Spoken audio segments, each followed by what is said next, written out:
What's up, everybody? My name is Joe Love. This is episode 10 of No One Can Agree. I have a great panel with me this evening. We got Devin, Judge, Reggie, and Jay. We all gonna be talking about some good things. How you doing today, gentlemen? So, Doing all right. What's We up? good, man. Good. Glad to be back, man. Judge, I think you muted, brother. But it's been a couple weeks. We've taken a break, but we're back in it. Today we're gonna be discussing the Charlottesville protests and subsequent riot and all around huge brawl. We also going to be talking about the aftermath of that. We had some people make some remarks and give some opinions, and we're going to give our opinions on their opinions. Uh, and I think that's going to be a great show. So tune in, and we're getting started now. So, gentlemen, this past weekend, there was a protest in Charlottesville, Virginia, uh, against the taking down of Confederate General Robert E. Lee's statue. A lot of groups and people of America did not like it. A lot of groups were for it, depending on what side you're on. We had white nationalists, neo Nazis, we had KKK, among other groups that was there protesting the actual taking down of the statue. Uh, and in that happening, we had counter protesters show up, which included the LGBTQ, Black Lives Matter, anti-fascist. You had BAM show up, which stands for By Any Means Necessary, and several other groups that were opposed to the protest. Uh, the protests started out as kind of like a white nationalist. Uh, they don't want their Confederate history to be taken down, and they were upset about it. They had tiki torches. They were chanting. They were marching, and they had a permit. Counter protesters didn't have a permit, but they weren't for what the white nationalists and neo Nazis stood for. So violence ensued. A lot of people got hurt. One lady actually died, and people were getting hit by cars. Gentlemen, what are your thoughts on this event, and where are we at as a society in America? Uh, First, let me just say that all prayers and condolences go out to the victims of this tragedy. Um, I think that it was it wouldn't it was not something that someone couldn't see coming. Everyone has a right to freedom of speech. We all know that's within our First Amendment, but we have to be careful how we use that right, and we have to also be aware of the consequences of what can arise when the way in which in how we pursue that right. So when you decide to uh, do an anti-protest against a certain group, depending on that group, depending on the level of hostility that you are going to receive from doing an anti-protest against whatever group that you're protesting against, you have to be aware of the potential consequences of doing that. With that particular group, you know the demographic, you know that it's going to be you know that you're not going to change any minds against white supremacists and KKK and or nationalists or whatever you want to call them. So when that happened, uh, although I was hurt and I was saddened by it, I was not surprised by it. So with that being said, you know, you can do an anti-protest, but there are much, much more productive uh, and efficient ways that you can do that without going head to head against a Klansman. So that's my thoughts on that. Okay, okay, that's good. I mean, it looked like some out of a movie. Yeah, I thought it was pretty surreal. I it couldn't was imagine bad, man. being there. Yeah, I couldn't imagine It being was there. bad. It wouldn't be a place I would want to be, actually. Uh, who's next? Thoughts? I mean, I don't even know where to begin on this. There's so many different angles you can go with this matter, and it's just tragic to begin with. But when you think about it, like the brother said, man, anybody saw this coming all the way back to the an election process. You saw how, he was inciting violence. You saw how he was saying, 40 years ago we had taken back to the back of the shed and in all these rallies. So something that's the foundation has been laid for this to take place months in the making, years in the making. Um, so I'm not surprised either, like the brother just said. But also, like you said, you can't change minds when you have two extremes coming to meet each other. Really, what are you trying to accomplish? You're not going to accomplish anything. So really, why was that even placed? Where were the police? There's so many questions here right now, and it really, before I can really even say anything else, I just got to, hear what the rest of the panel says, gather my thoughts, because there's so many angles you can go. Is it touches deep on the emotional level. You think about things that go on with civil rights. I'm looking at things that I saw on TV in the past weekend that closely resemble videos that I saw of abuse taking place in the 1960s and 1950s that we look at today as, wow, this happened in our history. And our grandkids are going to be watching this stuff 40, 50, 60 years from now, what we just watched this weekend. Yeah. And this is happening and it's going to get worse. That's the sad part. It's going to get worse. I don't care how optimistic you are, it is going to get worse. And that's where it troubles me. So you think the climate is going in the opposite direction? You don't think people are going to get better off of this and seeing this on national TV? You think it's going to make people call to arms? I do. I think it's going to get worse. I mean, because the thing is that all these things have been laying dormant. Basically, I guess to put it in a metaphorical sense, when you think about a drunk man talking and they start basically, drunk man never tells no lies. Well, basically, a drunk man is a sober man's thoughts. And when you put people in this type of atmosphere, these outlashes with these racial and all this stuff here is what's already been laying inside that sober person. And now, when you have a president who allows this to take place, basically these people are now drunk. They're drunk with freedom. They're drunk with their ability to say what the hell they want to say. And now they're going to come out and do what the hell they want to do. And just like when you're drunk on alcohol, you take reckless action and you don't think about what you're doing. And that's where it's Okay, going to be an issue on both sides of the fence. gotcha. Reggie Judge, what you got? Well, I'll go. I'll just start with trying to give a alternative view.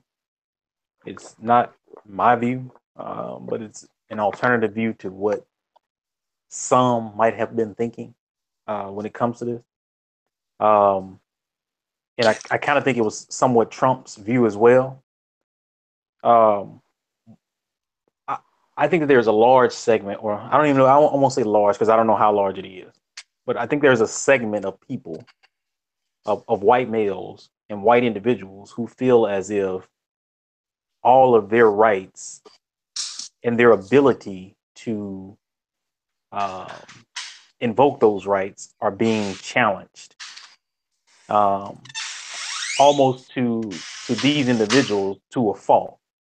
Now, what I mean by that is um, some of these individuals feel as if there is no tomorrow for a white male. or a white female.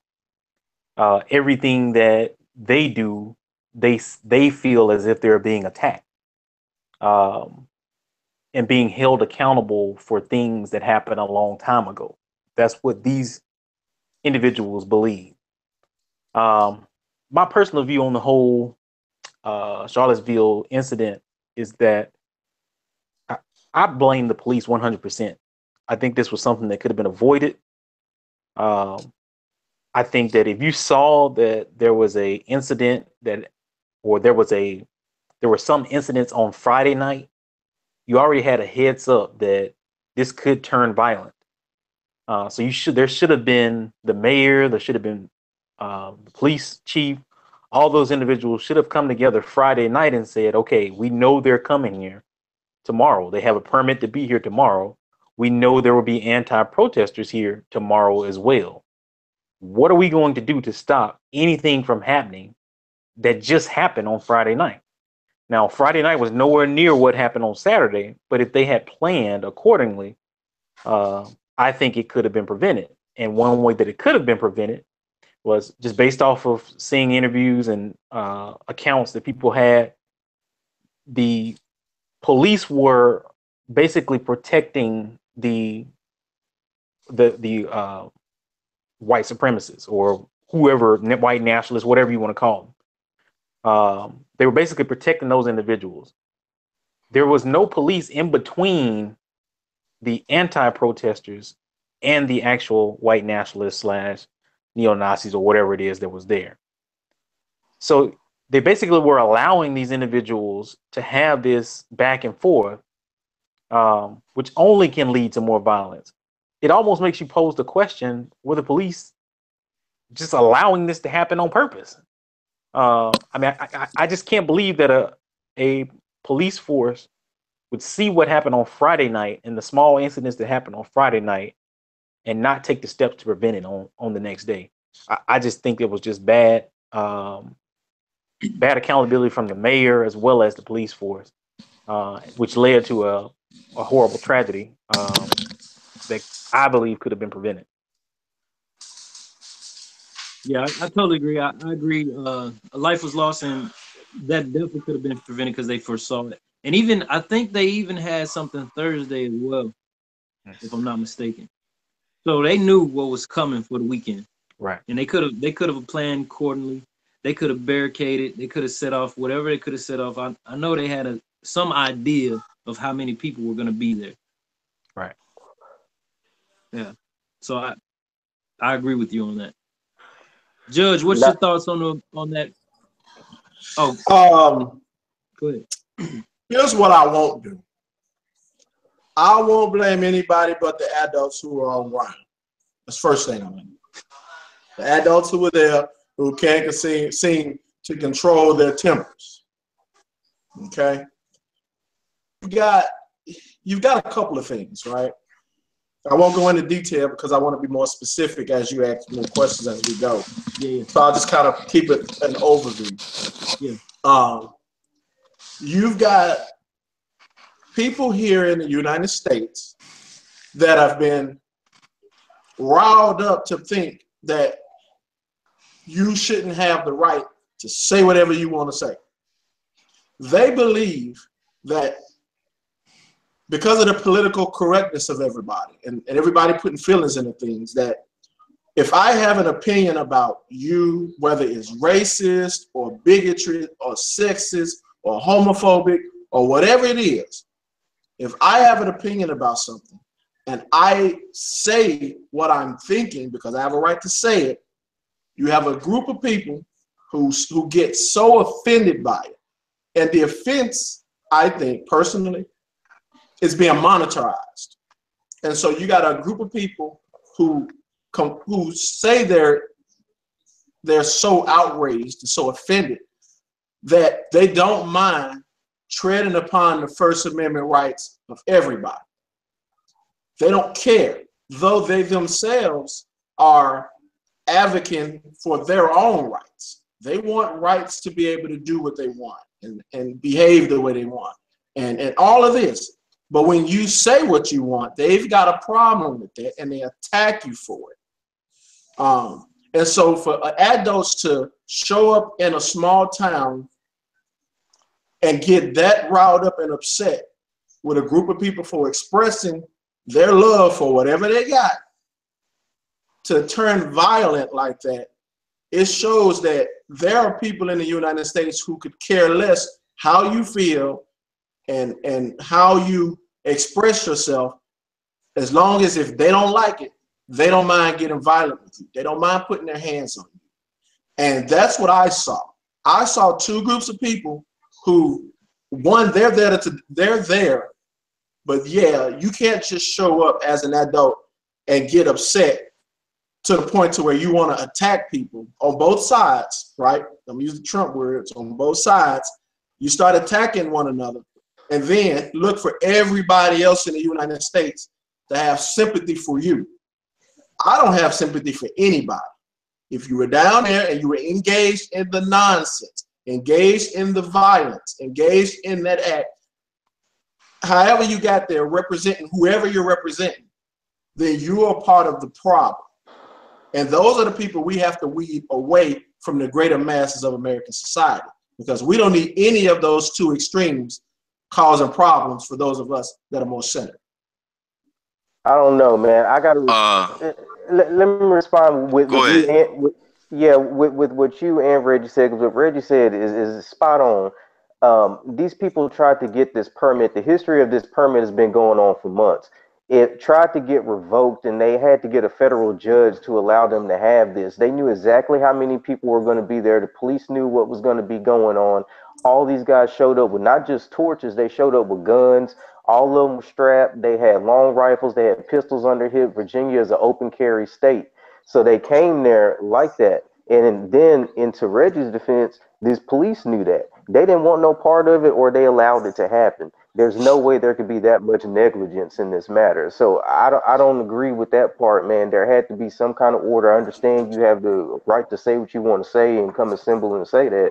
But when you're coming with guns and that much force, you're coming for more than just sitting there and freedom of speech. When you strap like that. Well, before you go, Jay, when they and others, right, show up to demonstrate their rights, a lot of them bring weapons because they have to protect themselves. Whether we don't like it, whether those of us that see that like it or not, they have to come and protect themselves just like everybody. And so I'll never say, oh, well, they shouldn't have brought their weapons, because you never know, because these groups are extreme, and it's not just on the right. It's all the way to the left. They can get that violent. I discussed this in the group meeting before. I think these folks don't mind. Huh? I think their point, Judge, was about the law enforcement and the mayor. Well, my point, right? The lack of law enforcement. But my point to that is the law enforcement is there. First of all, you got a group that is protected because they got a permit. The law enforcement was there. The law enforcement was in between the rioters and the group that's standing there. No, they were there. Trust me, they were there. They were there. Here's the problem. It's only so many you got, right? You only got, because the governor hadn't had a state of emergency, you can't then bring in others. These are facts. This is how it works. Whether or not, here's the thing, whether or not we like it or not, here are the facts. Unless the governor declares a state of emergency, which he didn't do here early on. Unless he does that, the mayor is only allowed so many resources. And so the cops that he had there were the cops that he had on the force. No, but here's the thing. The point is, they did what they did within the law, but there was no law enforcement there to protect them. They were there. You make an assumption they were there. But I'm telling you they were there because they've also said that as soon as everybody started to get too out of hand and it became dangerous for the law enforcement, a lot of them moved out of the way. That's fact. Let Jay go ahead. I know you had something to add. Go ahead and say what you had to say, and then I'm gonna go to Reggie.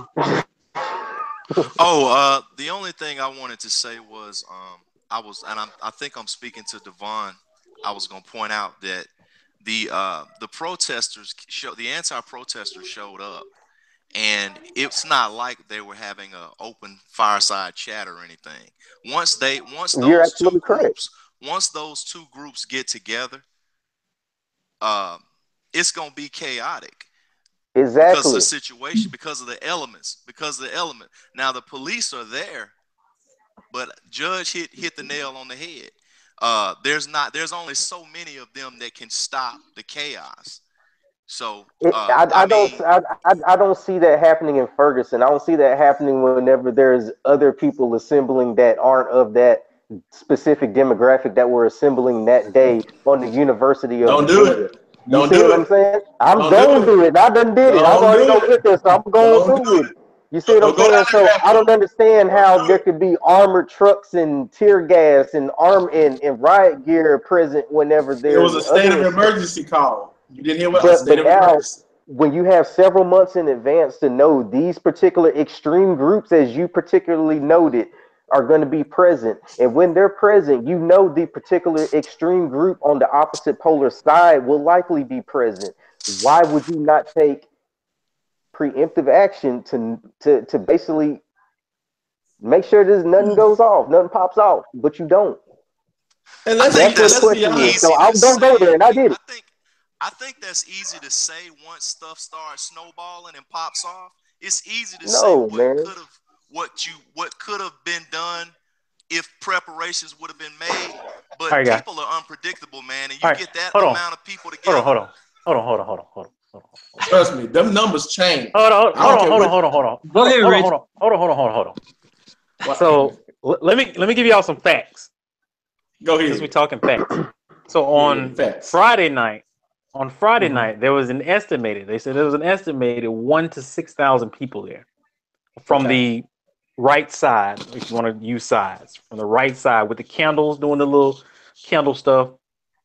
There were fights on Friday night with those 1,000 to 6,000 people. At that point, the governor, the mayor, everyone was aware that you had incidents from one extreme and another extreme on Friday night. So maybe you decide not to make it a state of emergency because it's not that big yet. Had nothing happened to lead you to that point. What I will tell you is fact is that Charlottesville police was not the only police there. There were surrounding areas of policemen at that rally. So there was well than enough people to stand in the middle of those two parties and not allow it to escalate to what it was. Now, there may have been some police protecting some of the white nationalists who were protesting and actually had the permit to protest. There were people who were not white nationalists, who were neo-Nazis, who were skinheads, or whatever you want to call them, who were not protected, who were not, there was no middle ground between those two individuals. These were the more extreme people. There were actually white nationalists there who weren't looking for a fight. They were just there protesting peacefully. They were doing their protest. Now, it may cause people to react, but they were there doing their protest peacefully. But you had another segment of people who were definitely there ready to go to arms on both sides. As you said, on both sides. On both sides. But being that incidents and fights happen, there's video. Friday night, video was played on CNN. If CNN is already there, knowing that there are fights going on, then they have ample time to come up with a plan to prevent the extreme from one side from reaching the extreme of the other side. That's fact. Okay, I agree on that. But are you saying that? But you made the statement there were no police doing nothing, and they was just the wild, wild west. And then what I would say is, no, I didn't say that. If that was the case, and that's not. I'm saying the police presence. You didn't say it like that. But when I said there were police, y'all started going like this. Well, let me be clear on what I meant, and I'll say it very clearly in like 15 seconds. Go ahead. What I meant is the police presence was not nearly. Yes. It should have been better. Yes. on the level it should have been for the type of situation that everybody on every type of level of government locally knew what was about to happen. Okay, the police presence was not there, Not and even that's just it. the presence, the actual actions of the police, And the where they were actions. standing. It's like, come on, man. You know you got two parties that are they you had people there with bats. You had people there with guns. You had people there with sticks. I don't know who What gonna do hit it me take? What do it? I mean, they had homemade what do you call it? The spray I don't pepper know who spray. gonna hit me, Rich. I don't know who gonna Yeah. hit me, Rich. I don't know But who it's gonna hit me. your job as the police is to protect. So, shit, me. Look, That's the your police is job. there to protect business. They there to protect business and commerce. They Man, don't get out of here. look. They ain't trying to be there. Look, I'm telling you, police is there to protect business and commerce. They is not there. They don't know who's finna hit them in the head. If I'm a brother police officer, I don't know if the white national's gonna hit me upside the head. If I'm a white police officer, I don't know if Black Lives Matter gonna hit me in the head. I don't know who finna do what. So I'm gonna kind of keep my eye on everybody. I'm gonna be I right want here. I want you to finish watching that video. When we finish this, finish watching that video. That's all I want you to do. I'm gonna be right here. So are we in a Judge? You're not in agreement that law enforcement and the city officials could have done more. You don't believe they could Most definitely they could have done more. But here's the thing. After the aftermath of everything, we can always say there's always more that could be done. We can all say, here's the thing. How many of us really knew that this was even going on until after the big incident on Saturday? I had no idea. No clue. What do you mean by going on? Do you mean Did you in know? Charlottesville? Just in Charlottesville or just period? You talking about the planning of the protest? I had no idea they was gonna protest taking down Robert E. Lee statue. I No, didn't even know they was if you going mean Charlottesville, then no, I don't know. But if you're talking We're not about part of that community. individuals, We're not part of that but community to know that. right, but if you're talking about just cities around the country taking down Confederate monuments, then I'm well aware because I'm from Oxford, Mississippi. So you know they changing street names, they taking down statues, the Confederate flag being removed, all of that's going on. So I'm aware on that end, but no, Okay. I didn't even know what Charlottesville was prior to this. That's a good segue. So how do you guys feel? And to be fair, I want y'all to. How do you feel about taking down Confederate generals and people who were on the South in the Civil War, the South side of the Civil War, and just taking down those mementos and representations, flags, statues of prominent people during that era? How do you guys feel about that happening? Right. And how do you think it affects people who do feel for that? Right. So I'll say this. Well, first off, I'm an Ole Miss fan, so that right there in itself come with a sort of a ground of understanding for what some might call the opposing side. Being that I'm an Ole Miss fan, I've been to football games with. I can remember as a kid being at football games with the Confederate flag flying over my head. I can, I remember the song Dixie being played. So for me, my take on it typically is a little bit more different than most. You're a little numb to it. I'm a little numb to it to some degree because I'm a person that try to understand not just my view, but the opposing view as well.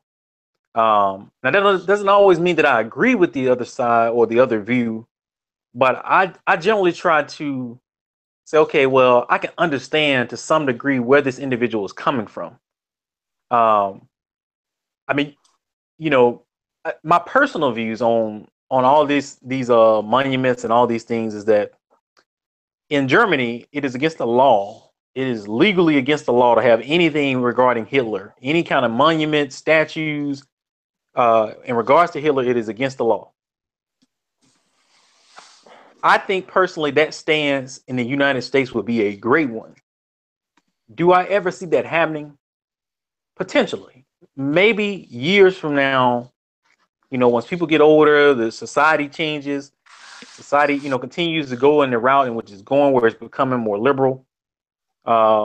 Maybe those things are placed away. Now, in my past, I've also said that I think that the Confederacy in itself was a terrorist organization. So supporting that is, in my view, supporting terrorists.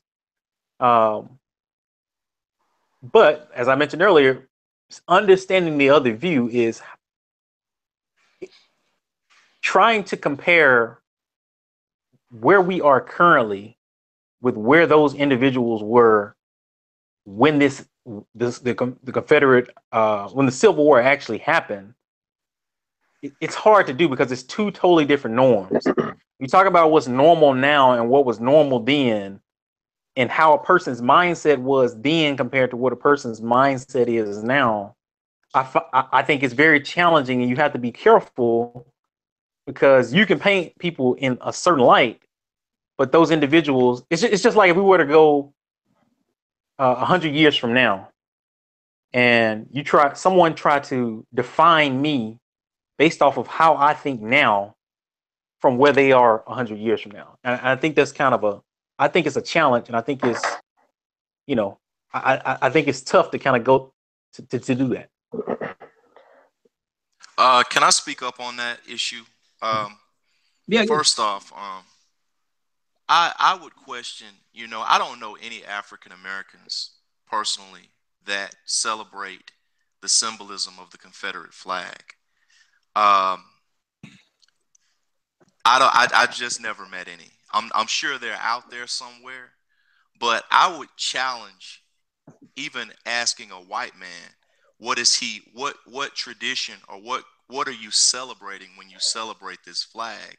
Because first off, you weren't from that era. You didn't have a dog in that fight. The Union versus the Confederate, when they were trying to industrialize this country and set free slavery. I guess I should say abolish slavery. So what dog do you have in that fight? What does that flag mean to you? Those are the two major questions that I would ask anyone. And as far as, you hit the nail on the head, Reggie, when you said in Germany, they don't allow anything related to the swastika or anything that celebrates Hitler permitted. It's prohibited from being displayed or fashioned anywhere in that country. So that to me shows you that that is a nation moving forward. If we're going to be a nation moving forward, we cannot still be celebrating something. We can't still be celebrating terrorism. And that's exactly what it was. That's what it was back then. And that's what it is now. When they succeeded, when they chose to succeed from the Union, that's exactly what they became. They became terrorists. So what are you celebrating? I would answer your question with a question. What are you celebrating and what does it mean to you? You weren't from that era. So what does it mean to you?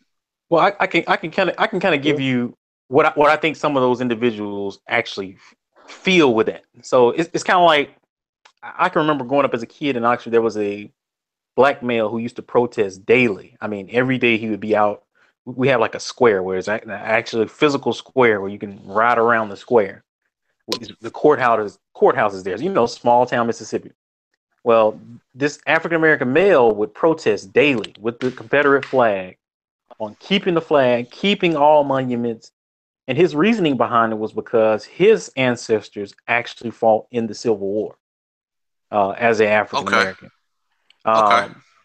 So in trying to grasp those individuals who feel that we're stripping them of their past, I think it's almost it's like they look at those individuals and their ancestors as individuals who were representing being a a power to themselves, as in like standing for what they viewed to be right at that time. Now we can look back now and say they were on the wrong side of history, but in that moment, they believed that they were doing a cause to protect their own. And so those individuals currently look at those people from the past as strong individuals who were just protecting their families and protecting their livelihoods at that time. Now, like I said, if you try to take how we think about it now and place it back then, it becomes difficult to even try to comprehend. It's almost like a celebration of backwards thinking, though. Like even from that perspective, you just said they were on the wrong side. They were, but that's an opinion. You can look back and see that they were wrong, but yet they want to celebrate. I mean, it seems kind of, I don't know. But it's like I said, it's hard. But it's hard though, because at the time they didn't believe themselves to be doing wrong. But look here, it's not about the time or anything. What we're talking about right now with the actual statues, how I look into it is a much deeper status. If you look at every time that this issue comes up and Confederate statues and all this good stuff, is always when racial tensions are high. The biggest time that statues were put out in the 1960s during the Civil Rights Movement. Most of them went up in the South and South Carolina, North Carolina, Mississippi, all that in the 1960s. If you look at where most of them are, if you look in the state of Texas where most of the Confederate statues are, they're mostly in courthouses. Now we look at this, like this brother just said, at this particular moment, what are you celebrating for the Confederacy? You weren't from that era. You didn't come from that era. The only thing that can stick with that era was the slavery issue. And if you look at what current slavery is, if anybody knows history, you know that slavery was never really abolished. Slavery was just translated into prison systems. So therefore, they made so many things illegal that therefore they were able to imprison you by slavery. And if you look at all these Confederate statues, the majority of them, 80–90% of them are all in courthouses. They're all in government issues to basically remind you that you are still a slave, is still a status. Just because the South lost the war, those people didn't disappear off the planet of the earth. Those people still ran for positions in Washington. They still passed legislation. They still passed laws. They still have things on the books today. So just because that's what these statues mean. And like Hitler is gone, when you erase the different things, when you see them, there's symbolism to keep things going. In order to move forward, you have to erase things from history to move forward. Otherwise, it's going to remain the same. And that's all I got to say on that. But let me say this. Let me say this off of that real quick. I think you have to be real careful when you make that argument, when you're talking about that, where do these, what are you actually celebrating? You weren't there. When you're making that argument, you have to be really careful, because an individual who thinks as those individuals think would say, well, why do black people feel as if they're still being wronged when they weren't in slavery? That's the same argument that they make. So they'll say, you didn't live through slavery. Why do you feel you're still oppressed? That's the exact same argument. So you have to be careful when you go there, because it's the exact same argument. And that's a very simple answer. I think that's a stretch. Yeah, I think that's a stretch, man. No, man, we're still under oppression, bro. No, I wouldn't, because you viewing it from your point of view. Like you're not even trying. No, I honestly believe that they know that. But who's going to admit that? I mean, America knows that we have a racial problem here in this country, man. Come on, get real, man. But that's worldwide. Real. That's worldwide. That's not just in America. That's worldwide. That's true. True. Okay, so let's not. Yeah. I mean, most definitely. Slavery, I agree. Let me first. Slavery is still going on today. Yeah. By the way, it is. All right. Yep. True. Mauritania. Go to Mauritania on West Africa. No, slavery I will say in the United States of America. No, I'm talking about real think, estate. Tell me what you talking about. I think to the winner goes the spoils in most wars, in most cases, and the winner writes history. Now, with that being said, most times history isn't left out completely. And with the Civil War, it was early enough. I mean, it was more recent enough to where their argument is, oh, you're erasing history if you take this down. The president, Donald Trump, said the same exact thing. You're erasing history. I feel sad about taking down all these statues of all these great people. That's what the president said. Yeah, and here's the thing. He said yeah, go ahead, Charlie. Oh, go ahead. No, you asked the question. I didn't. Go ahead. Here's the thing. I don't care. Oh, I don't. Yeah, I'm sorry. My point is. Did you hear the question? Yeah. He was asking about the statues and stuff. Yeah. I don't have an opinion. Meaning, I don't care. I like to use that word. I don't care about a statue. I don't care about a Robert E. Lee statue on a horse. If I'm upset about Robert E. Lee, then I'm upset about Abraham Lincoln, and I'm upset about George Washington, and I'm upset about Benjamin Franklin, and I'm upset about damn near 90% of the Europeans who came to the United States that was part of the process of building this, along with enslavement of Africans, along with the Chinese coming, and everybody else. The people who were causing the problems, who was a part of the problem, especially in part of enslavement and the part of oppression of African Americans, Black people, descendants of slaves, and anybody else who came to this country, even the ones that were responsible directly for ordering those concentration camps on the Japanese. So, and that's as early as you want to get. So here's the thing. I don't allow the media to tell me I need to be outraged about that, because that's not the important thing. I'm not concerned. Matter of fact, I'm an advocate for anything that's historical relevance that I can teach from. So if there's a Robert E. Lee statue, I can say, hey, children, that's Robert E. Lee. But he fought on the side of the Confederacy. But here's the man, you can Google a picture of Robert E. Lee, man. If you got a statue, that's reminding people of that time. That's a solid. It's so much symbolism in a solid stone statue, man. Here's the difference. That's going to outlive our lifetime. It's only symbolism when somebody told you need to be mad about it, because you didn't know you needed to be mad about that until a year ago. They remind you the history of it. Time out. I think I want to agree.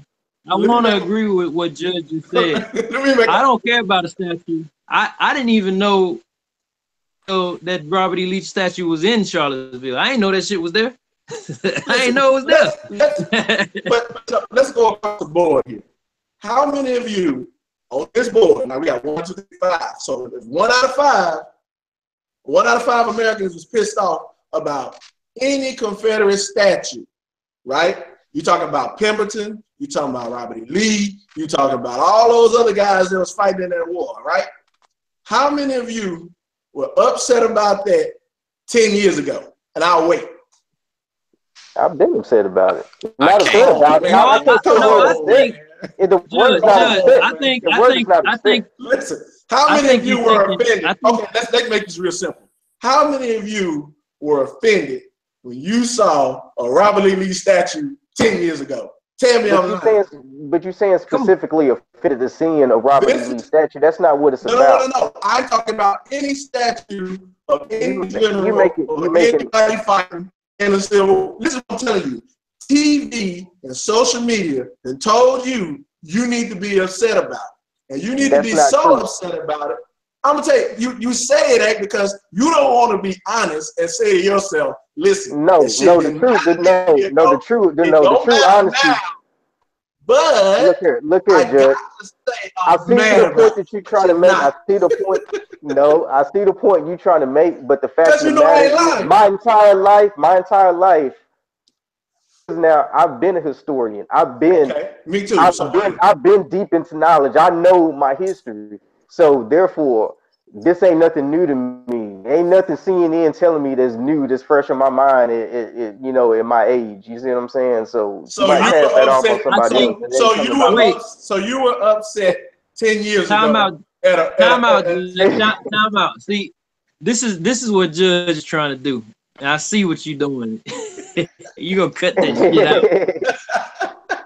What Judge is doing is saying that the media drew attention to it, which is true. They drew attention to it. So it focuses, the whole country is laser focused on this incident right here. Mm-hmm. When that statue probably been there for 60 years. Yeah. Or more.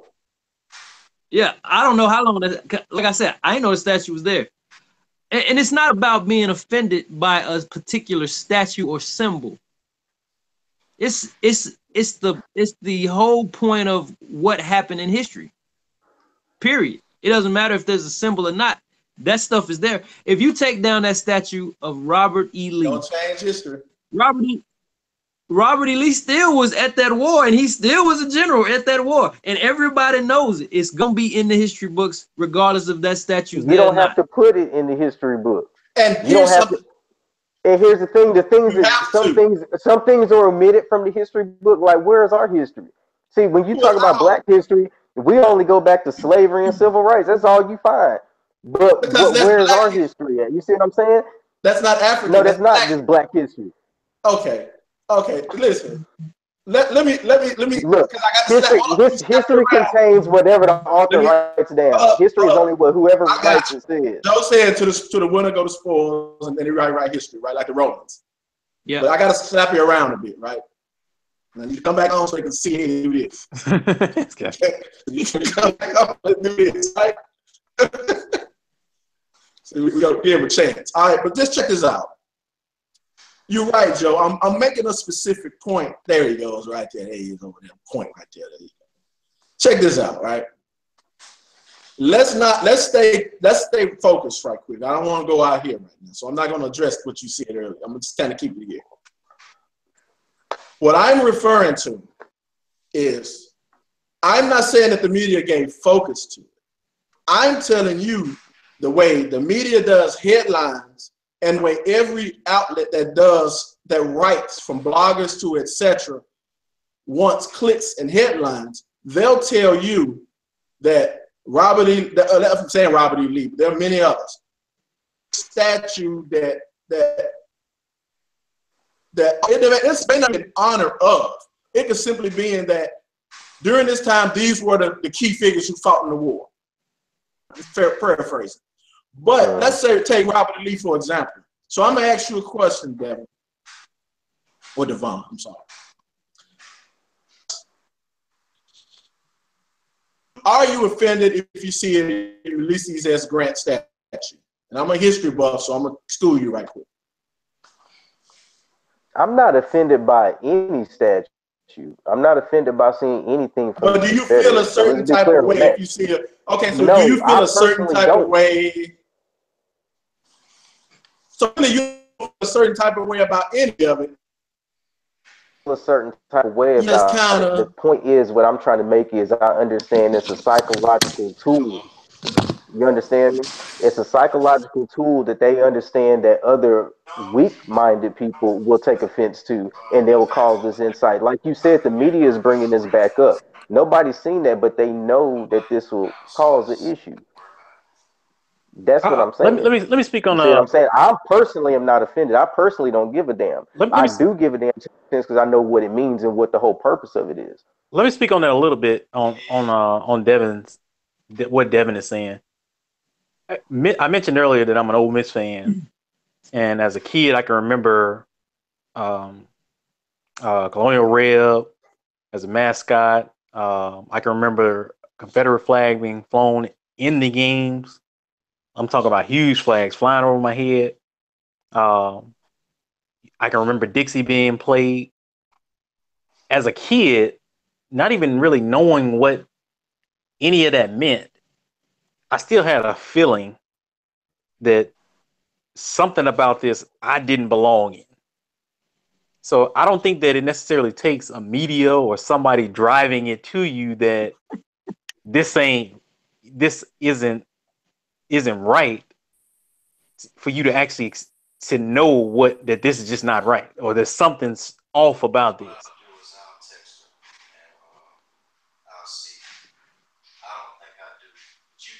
I do got a question though. I want to pose a question. I don't know if y'all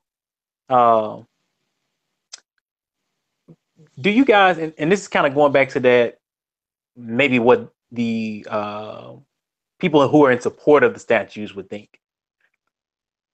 Do you guys see a lot of the stuff on TV in regards to Black Pride?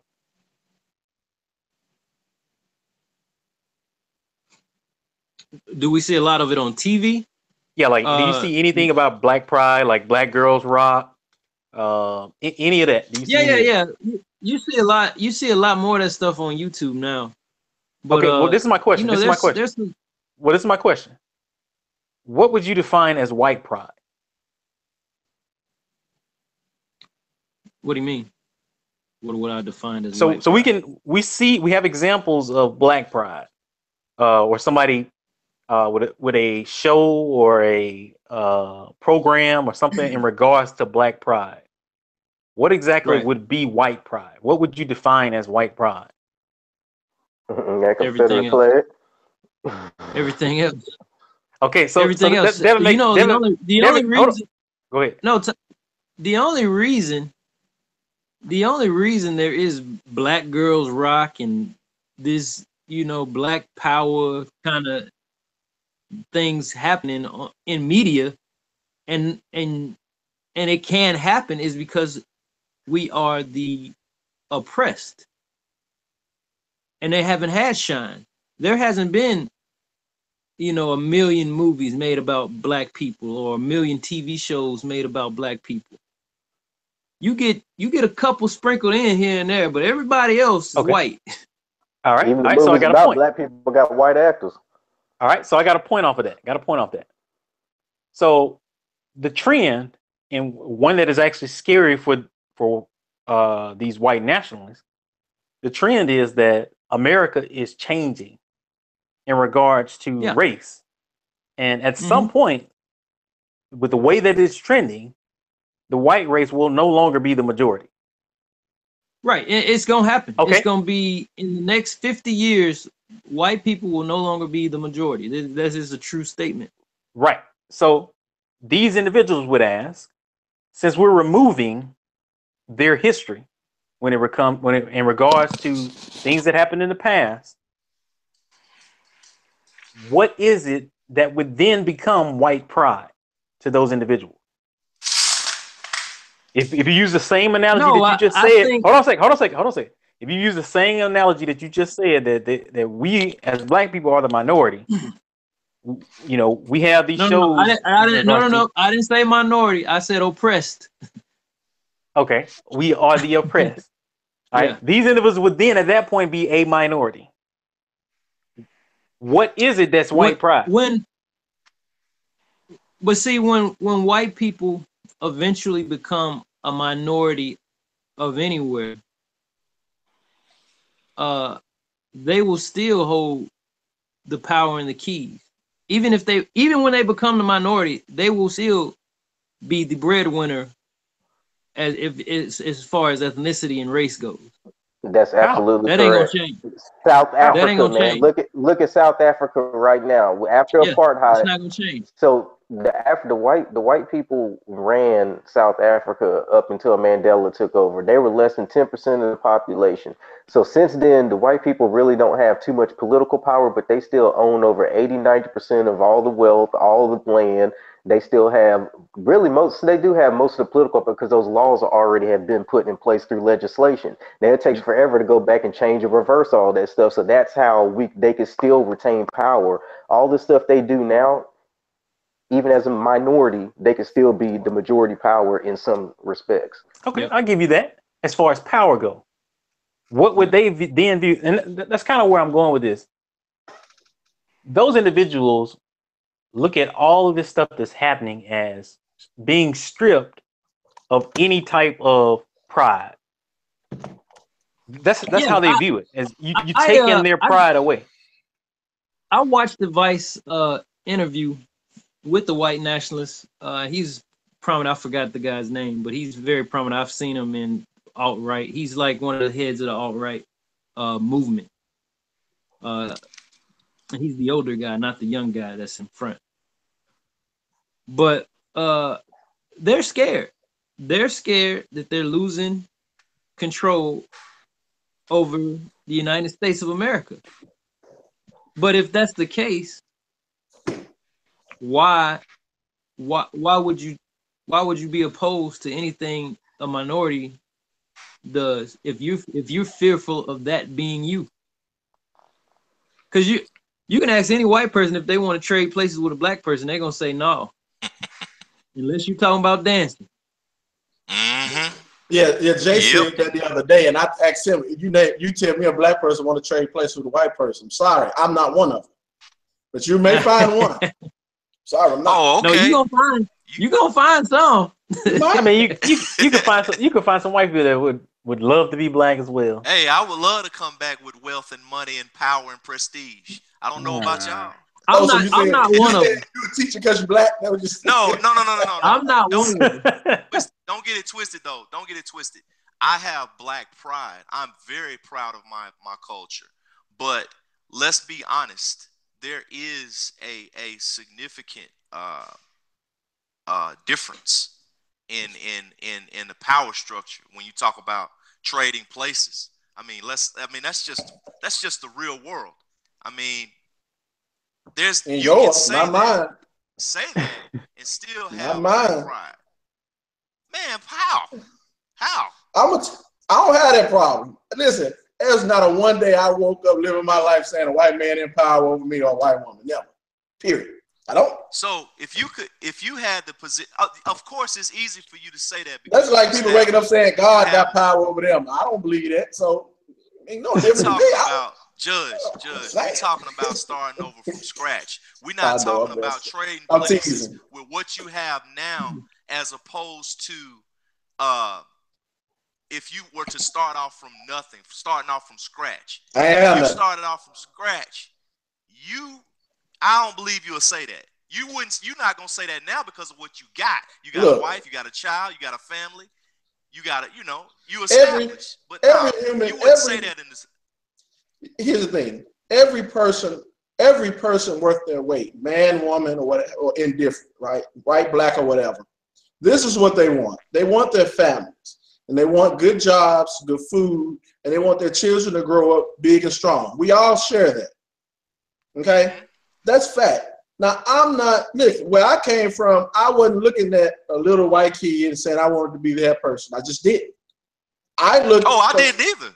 Okay, well, and then growing up, I never did it. So to me, I've never felt that way.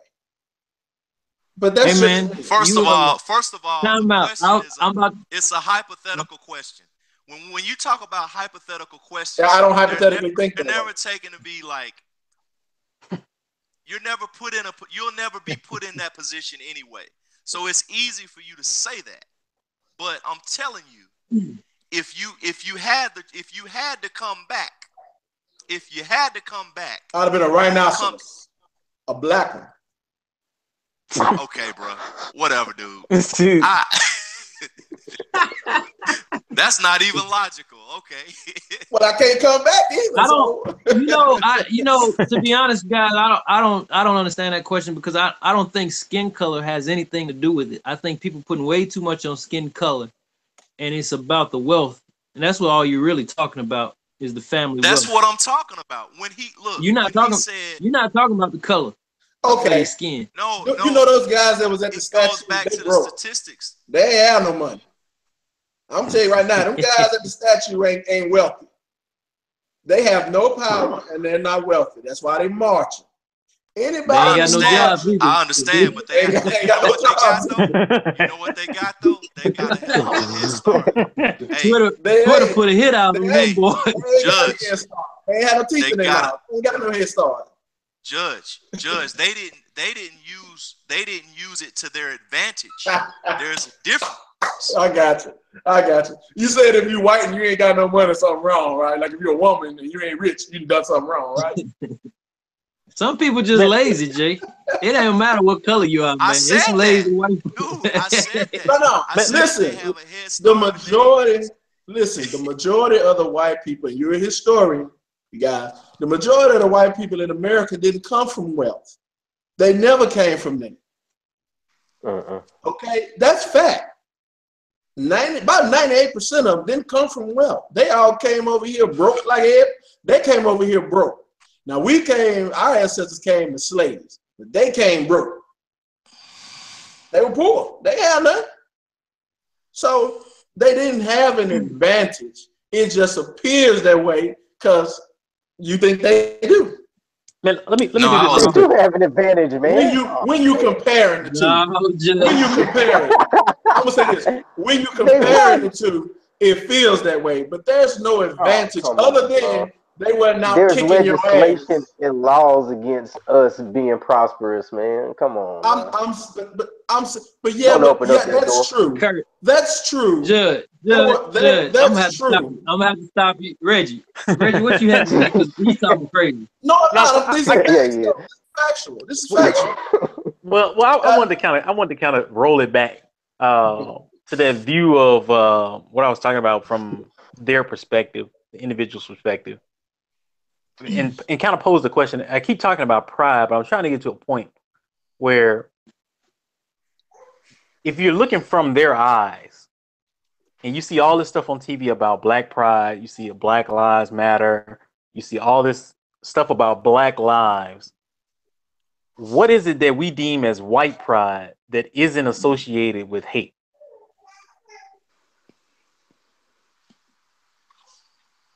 I mean, that's just the stance that those hate groups took, and it stuck. No, I'm asking a question. What is it that we associate with white pride that isn't associated with hate? Who says white pride and white power? Who says that? But how can we be? Isn't it kind of hate groups say? But is it not what is it, stereotypical that absolutely that we say absolutely, or biased that we say Black pride, but if they say white pride is automatically assumed to be hate? That's what they would say. I don't say Black pride. By the way, no. When I say we, I'm not talking about we. I'm not talking about we as in the 6 people or 5 people that's on this board. I'm talking about just in general. If we have Black Girls Rock, if we have all these things that we associate with showing some type of Black pride, these individuals look at that stuff and say, okay, what is it that I have that I can show my white pride that ain't associated with being racist? I can answer that question. I think it's more so just building. I think it's more so. Oh, go ahead, Jake. You're gonna be wrong, but go ahead. So you say history, man. First of all, when you talk about Black pride, our history has been everything but rewritten. When you have a people that come from a history that is not what's the word I'm looking for? That is not celebrated or has been written in full, as opposed to another majority rule whose history is always told. There's no reason for you to have a white pride rally, because your culture and history is celebrated throughout history. Our culture is the history that has been diminished and forgotten. So, you have to really dig for our history, whereas their history is told in schools year round. The only time that you got our history was told. Our history was told during integration. Before segregation, schools used to teach Black history, but once that happened, you found that history became very color coded to white American history. So that is why you have they don't have that problem. That's a non-issue. Okay, so And they also, would Reggie, ask. but hold on, Reggie, but keep Okay. on with addition to what he said. You said, how can they not associate white power with something other than slavery or race or something? It's because the position of power they've been in for so long and what the dominance and how they've taken so much. If you think about the establishment of America, you know what I'm saying? The land was taken from the natives that were here, pushed them off of their land so they can establish something. It was built by slave labor. It was built by Chinese slave labor, African slave labor. It was mostly built by all that, man. So therefore, when we minorities all across the board look at the white man in this country specifically, what else are we supposed to see? All right, so what else are they going to cling on to? I like it too. You know what I like it too, Reggie? In the NBA, you got the Sixth Man of the Year award. And that's kind of what black empowerment is. Like, this dude ain't the MVP. He coming up, though. Take notice. That's what it is. That's what it is. Okay. I'll give you that. Go ahead. I want to ask a question because you guys, if this is something that's thrown around worldwide, but nobody can answer this. So I want you guys to think about this. When you say their history is being shown every day, give me something specific you're talking about. I think what Jay was talking about was you in Devin. I think they were talking about just U.S. history in general. U.S. history grazes over slavery. It grazes over slavery. I know that because I went to school. And world history talk about everybody else. Europeans, Asian culture, Mesopotamia. Talk about all those cultures. It vaguely touches on Africa. It touches on African culture a little bit more than it does black culture, for sure. I'm glad. Sure. Okay, good. But good. Black American culture is so short. The time frame is so short for Black American culture. There's nothing positive. There is nothing positive about it. Don't lie. No, don't say that. Don't. Stop. Time out. Go ahead. I want to hear what you say what positive is. I'm ready to slap you back. No. Time out. I will not allow you to say that. I will not allow you to say that. No. Well, I only say that because the oppression, that they were the oppressed. So what that got to do with the price of tea in China? That don't mean that oppression isn't a good thing. Oppression isn't a good thing. It does have to do. It has everything to do with the price of tea in China, my brother. The price of tea. Look, if you were the oppressed and you're not writing the history books, how are you going to put your history in history books you ain't writing? This is what I need you. No. What I need you to stop saying. There's nothing positive about Black history. No. I wouldn't go that far. I would say they were oppressed, though it is very bleak. And here's what you need to understand, right? Did you guys understand a couple of things? Because words mean something. Ask the question, tell me about white history as far as America. You're saying every day, I need to know what you're talking about. Because here's the bottom line. To be Black history is fairly new, right? Meaning that what we call the race Black, when in relation to the world. We can't hear you, bro. Yeah, we can't hear you, bro. Going out, dog. Black American history is not a lot because Black. Sound like a robot. Hey, Jules, you going in and out, brother. We can't hear you. Fiction. Time out. We can't hear you. Talk about some time out. We can't hear you, bro. He left the dream, man.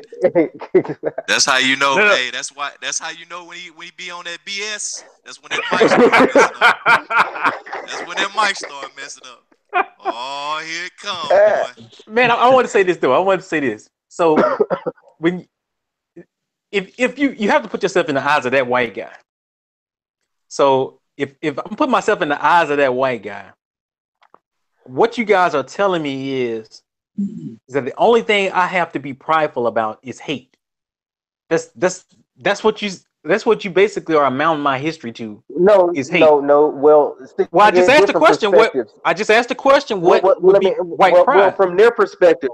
That's our perspective. From their perspective, they're not thinking that because they don't see it as that. They don't see as what their ancestors. I'm not gonna say they don't see that their ancestors did was bad, but they don't see it from our perspective. It's not engraved into their mind from that oppressed position like it is from our oppressed position. So You that's see what what I'm I'm saying? asking. So That's what I'm therefore, asking. it doesn't matter. That's all they have to cling on to. All they have is, oh yeah, America No. pride. So But so, see, when we so see America all right. pride, I see Native Americans getting pushed off their Okay. land and some of my Okay. So ancestors all sweating, right. So picking, being that you saying that, and being getting that you raped and saying, stuff like hold on a that. second. So being that you saying That's from what I all see right, when I see the I hear American that. I flag. hear Yeah. that. But being that you saying that from our perspective that we see it at their history as majority being in hate, what are they to hold on to as white pride?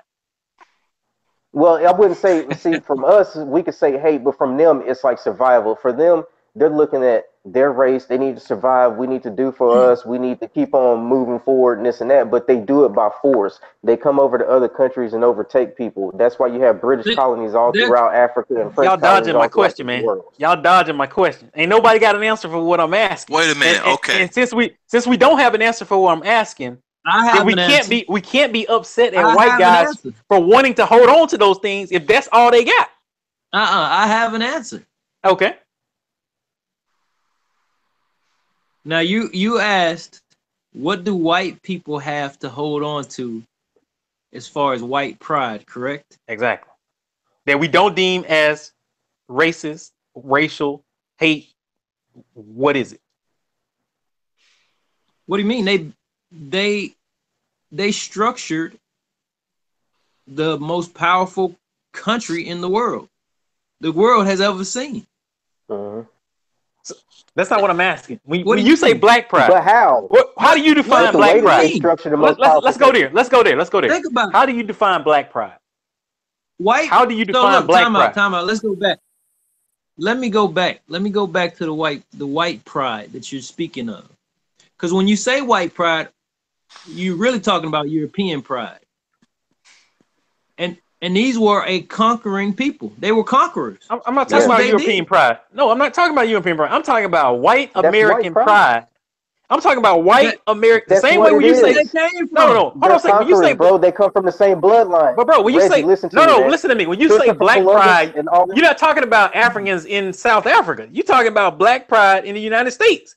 I'm talking about white pride here. What in America do white people? If I'm looking through the eyes of a white man, what is it that white man can look at and say, this is my white pride. This is what I hold on to from my history as being prideful. But that ain't got nothing to do with hate or race. See, I mean, where I'm it's going with do. this. Nothing. No, see, that's It's what I'm Nothing. so saying. much. So if we have that Hot view, dogs. I mean, what you want? Popcorn. I mean, shit. that's my point. Baseball. That's kind I of you mean, making my they point. had baseball. But you making my point. You making my point. So if we gonna sit here and view Well, baseball was racist too. ourselves, So Jackie hold on a Robinson second. came Reggie, over. If we gonna Reggie. hold on, let me What I'm finish. Let me telling finish. you, Let me finish. If we gonna sit here and view black pride, and we have a high esteem for our black pride, then how can we be biased to a white man holding on to something in his Because we eyes come as from a being prideful? position of oppression. The brothers already answered you that. It's because we come from a position of oppression. When you come from a position of oppression, you Yeah, have I to already uplift yourself. You have to be prideful of yourself so you can So gain status, so you can get equal rights, so you get civil rights. That's why black pride stands for. If a white person goes around white pride, what do they have to? It's just like we were discussing at work, man. That why would Michael Jordan call out LeVar Ball? Man, you Michael Jordan, man. Come on, man. I mean, you should be yeah, nothing. yeah. So why would a Same white person thing. have to come around and say that? so Michael Jordan ain't got You nothing. in the So position to Michael Jordan would dominate. have You in the nothing to be position to prideful dominate. about. Not He's in a position. He Reggie, doesn't have to go around Reggie. saying it. There's not nothing. compared to There's nothing else. Let me explain something to you. There's nothing else for white people to elevate to than to the point that They're at the top. they're already at the top of they're the at the food top. chain. They're at the Pride, top. pride, Pride has absolutely nothing to do with elevating to anything. We're talking about history. Okay.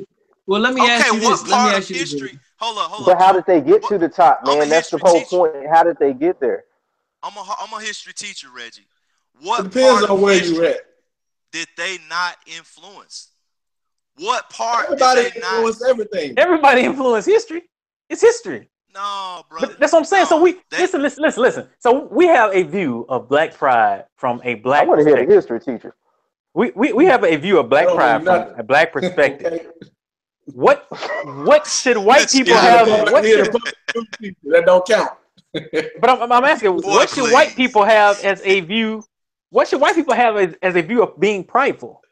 If it's not the stuff that we, if it's not the statues, if it's not Man, you the, kicking a dead horse, man. You no, I'm kicking a dead asking. horse. They ain't got That's Wait, what. nothing, man. time But out. that's how they think. That's how they think. Let me break this up. Let me break it up for you, Reggie, because you're reaching for something that we already answered, but you want another answer. The thing you do. is, when you say Black pride, when people say they have Black pride, what are they proud of? Their skin color and their hair. That what are they talking about? They proud of? It ain't that, Reggie. That ain't the answer. What is it? I asked. What is it? Y'all ain't told me The yet. What is it? The answer is endurance. What do you think I they're don't know. saying? I'm asking you. Our pride comes from our being able to endure.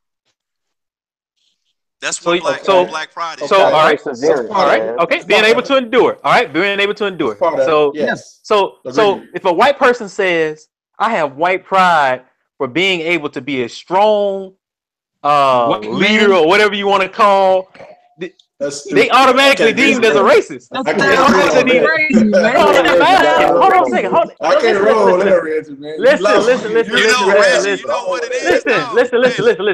Hold on. Let me finish. Let me finish. Logic, No. Let me finish. Logic, dog. Just let me finish. That's what it is. So Cut what my I'm saying, camera off, man. look. I'm not saying this from my perspective. I'm trying to look through the eyes of somebody else and what they would say. So if we have no, it's the truth. It's the truth. So if I'm basically what we saying is that just because they white, they can't view their history in a prideful manner. They have to look at it as being racist, being full of hate. No, there's nothing to be prideful about. No, we're not saying that. They don't let me because I was off and I'm having technical difficulties. But here we go. Always. When I think of Black pride, personally, I'm thinking of the culture. I'm thinking of our endurance and our ability to persevere. That's fact. That's me. Yeah, I like that.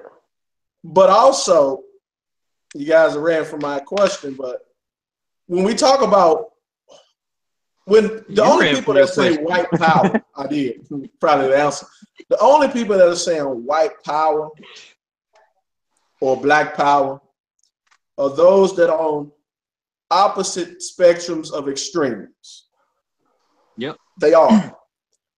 Yep. Most what we call white people in America aren't running around saying white power. No, they're not. Not at all. They're far more interested in, and they're not proud of their history, or not even, because all of them weren't involved. So they're all of them, those that were though, and those that identify as being white aren't proud of the oppressive part of building the country that we live in. They're just not. If you talk to them, this is fact. But they understand that this is a part of it. And so they're not running around saying, oh, well, if you take down Robert E. Lee's statue, you're taking away my pride. What they're saying is you're taking away American history. They're far more concerned with American history and American, when we talk about wars and et cetera, that's what they're more concerned with. They're not talking about, oh, well, you're making us look like we don't have nothing or we losing something because it's that's not what a majority of them are doing. The same way that's not the majority of Black people in America that are running around saying, oh, well, I'm oppressed. There's a small group of people in America that are Black that feel like somebody is oppressing them and got their foot on them. And there's a small group of white people in America that feel like they're threatened. that their way of life is threatened. And the problem is these two groups of people on the extremes don't have power. And they're seeking that. And the way to seek power is through numbers.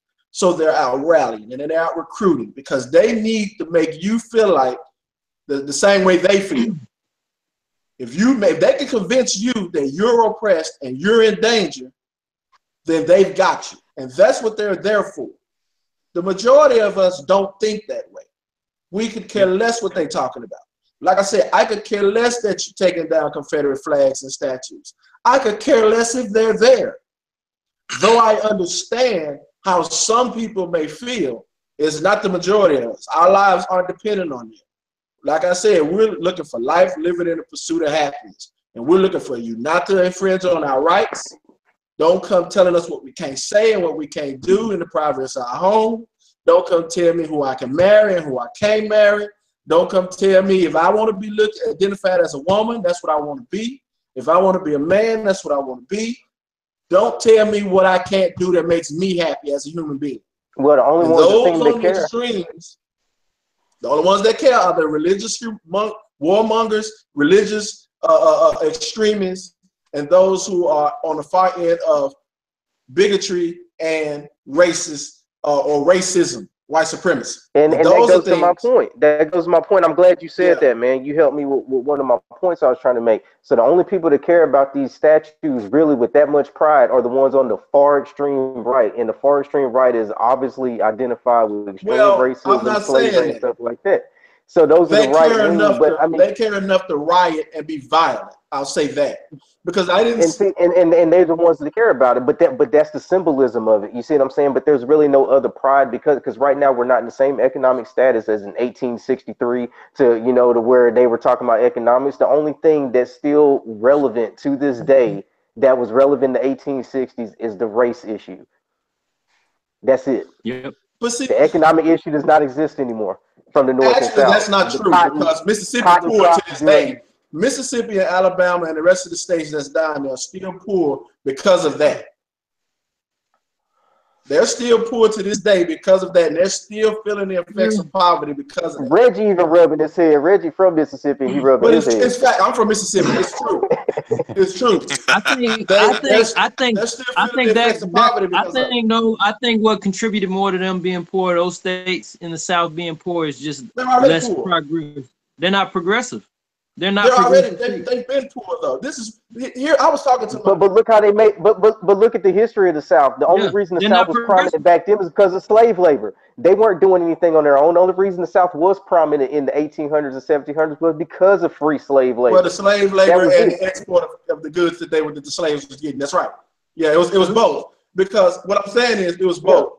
Slave labor was a worldwide market. Everybody was getting paid off slaves.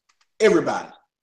But the rest of their industrialism. With the cotton boom, slavery became a big business in the South. They were buying slaves in order to get more cotton and produce more goods to export. And that was because of the cotton gin, man. Once the cotton gin got invented, that's when the slave trade went big. Yeah. That's right. It's true. But you're right. Slave labor made profits easier and greater because you didn't have to pay your labor. If you don't got to pay your labor, profits is through the roof. Let me get back to Reggie's point.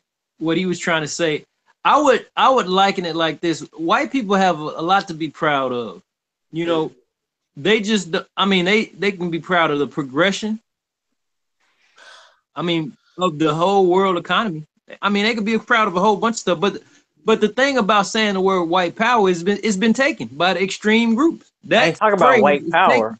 No. I ain't say white power. That's what you said. No, I didn't. Same thing. White pride. White power, black pride. See, I guess I'm not able to relate the point across because I'll put it this way: if I'm a white guy, I can look on TV and see Black Girls Rock. I can see Black Lives Matter. I can view it, actual things for that I would consider as a white man as black pride. These are black prideful things that black people should be prideful of. Hold on. Yeah, in an open open. I can actually physically see it. Yes. So as a white male, what is it that I can look at that it's almost like if I say white pride, it's automatically deemed as being racist. It comes from it's Why is it coming not supposed to be? it is viewed as a Well, Reggie, you racial. answer that for me. Reggie, answer it for us, please, please, please, please, my brother. He said he Whatever's don't in your know. mind, can No, you he answer? said he I We don't don't don't know. know. know. Well, we That's what don't I'm know asking. either, brother. None of us on the panel No. know. I Apparently, We know. answered it. We I know. answered the shit. we all But gave you the didn't. answer, but it ain't get there for you. You not I Man, still trying ain't to. that's heard no bad. answer. I still ain't You heard an not answer. trying. Man, Reggie, we you're ain't not you trying three. to. We You're not all trying to gave the same accept this one. answer. Listen. What is your answer? White pride has been taken by the extreme groups. It's the same way white people can't say nigga no more in public. You can't say that word. We got it. We got that word. You can't have it back. White And pride has extreme been right got taken white by the power. extreme group. And white power. They can't say that because it's an extreme group that has that word. They have sole possession of that phrase. But and it We're not talking about also white power. because We're you talking about white time out, pride. time out. White Listen, pride and white Time out. power are I'm not synonymous finished. with I'm each not other, man. finished. They're interchangeable. Go They ahead. Yeah, are. I'm not finished. They I'm are. not Well, go finished ahead, either. Joe, and then I'm Go gonna ahead, make a Joe. Go ahead, point Joe. that'll help you out. Go ahead, Joe. And you also said you turn on the TV to see black girls rock. Well, you know what else you could turn on the TV to see? Captain Goddamn America. He's a Yeah. superhero. That's Yeah. white fucking pride. You know what else? It's black superheroes. Flash is white. The Well, fastest man on the planet is a Superman. white guy. Wait, let's not Superman go is off. white. Let's We stay can't even focused get, right we quick. can't even get that. Let's stay focused right Go quick. ahead, Jeff. Go ahead, Jeff. We can't even get the Flash, Let's baby. stay focused. Hey, Reggie, here's where. Okay, so we know as black people, we come from many different ancestral. We come from many different cultures. We can't pinpoint them, so we only got what we got here, as we call black culture. Okay, when white people in America, most of them, well, I won't say most, but a lot of them still have their cultural identity. Italians have theirs. Jews have theirs. Irish. Slovakians have theirs. Irish have theirs. Scandinavians have theirs. Italian. Germans have theirs. Mhm. Scottish have theirs. Everybody but us. Irish. Well, then you have that group. You have this group of white America who don't know where they came from because they came from an oppressive origin as well. And so they're the ones, in my opinion, that's clung so hard to their whiteness because it made them now relevant in the eyes of the world. And so I always use this: when the oppressed become the oppressors, they get power and they don't mind oppressing other people. These groups come, and I can guarantee you they did. They came from an origin of oppression. And so now they're going, oh, well, now that we've been given power through the 14th Amendment saying, here's the black person, here's the white person, this is who you are, identify from here on. And when they did that, that gave them a sense of pride. Now I'm white and I love it. I'm no longer at the bottom of the chain as a servitude Irishman or Scottish person who came from Europe from famine and shit and eating in the gutters to now I've got some power. And they don't mind keeping that, and they don't want to lose some sense of power that was given to them through the United States as they see it. And so what you got black people, and that's why I go ahead. So I'm not trying to talk about the white person that's on the extreme. Sure. Just talking about your average, just your average white guy, the guy you work next to, bro. Let me ask a question. Hold on. Let me finish. You about to say the same thing. So let's just let me finish. So I'm just talking about your average, just the average white guy at work. How does that guy go about not being on pins and needles when it comes to trying to have some type of pride without being viewed as a racist for having any kind of pride when it comes to his past? Yes, he does, and that's fine. Guess what? That's the pros and cons. I'd rather have the con of not being able to celebrate my pride and be at the top of the food chain of the world than being able to say that and be oppressed all my life. I mean, that's just something he got to deal with. No, that's not true. So the average, when your average white guy, the average white dude really, he does. What Reggie said specifically, yes, the average white dude does sit on pins and needles about expressing his white pride. I don't think they do. They're American. I was about to say that. They don't. I don't think they're thinking about that shit, Reggie. I think they are. Like when you say they're more for a nationhood. Yeah, if you're talking about how they express their pride, I know plenty of prideful white people. They just express it through their personality. They don't have to say, "Oh, I'm a proud white guy." You don't have to say that.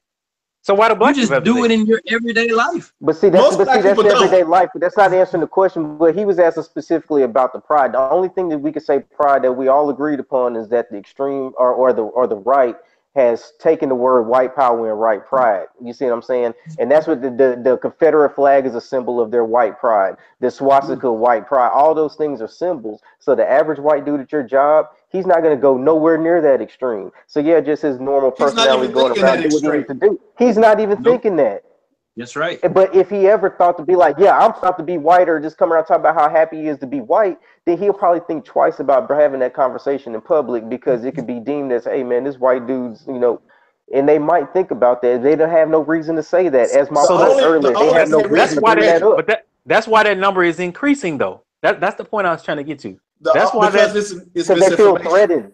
Because they feel threatened. It's misinformation. I don't think it's so much.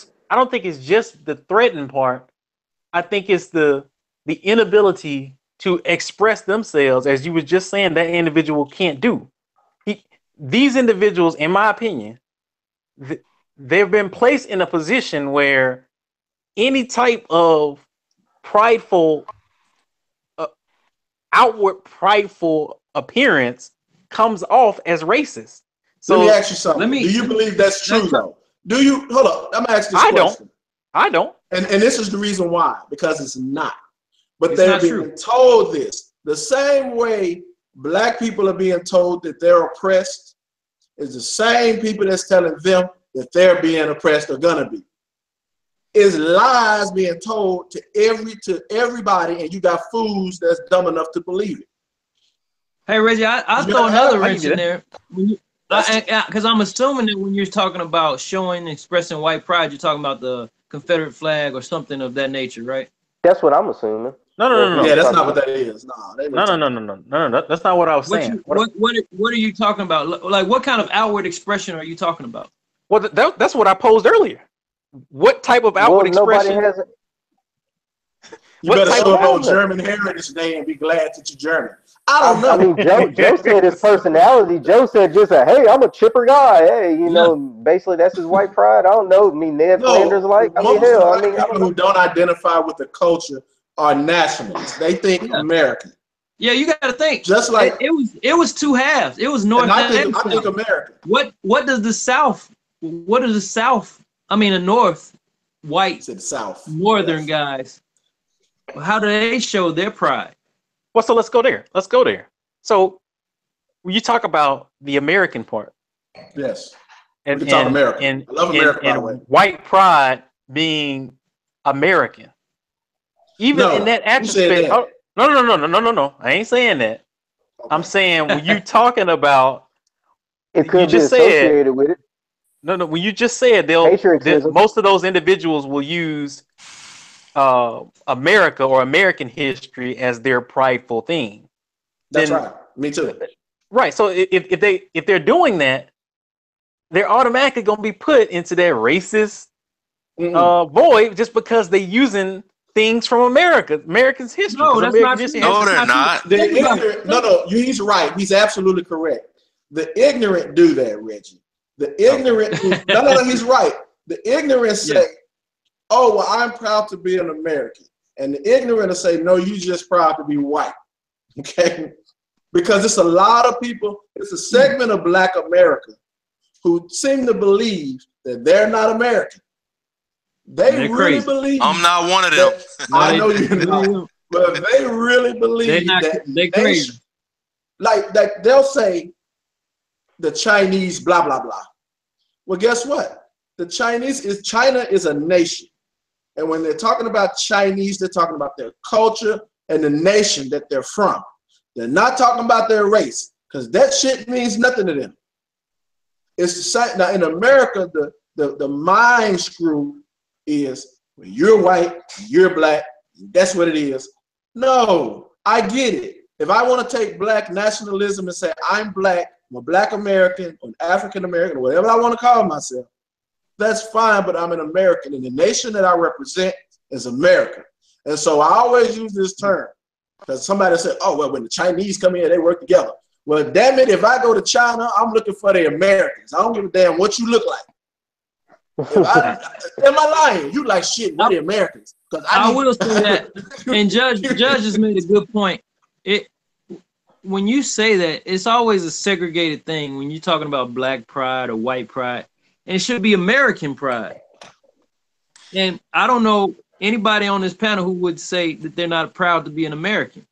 It's the greatest country in the world. You know we cooning. Regardless of its history. Hey, man, regardless of your history, the history of this country, what it is today. Cooning, Joe. You tap dancing the coon today.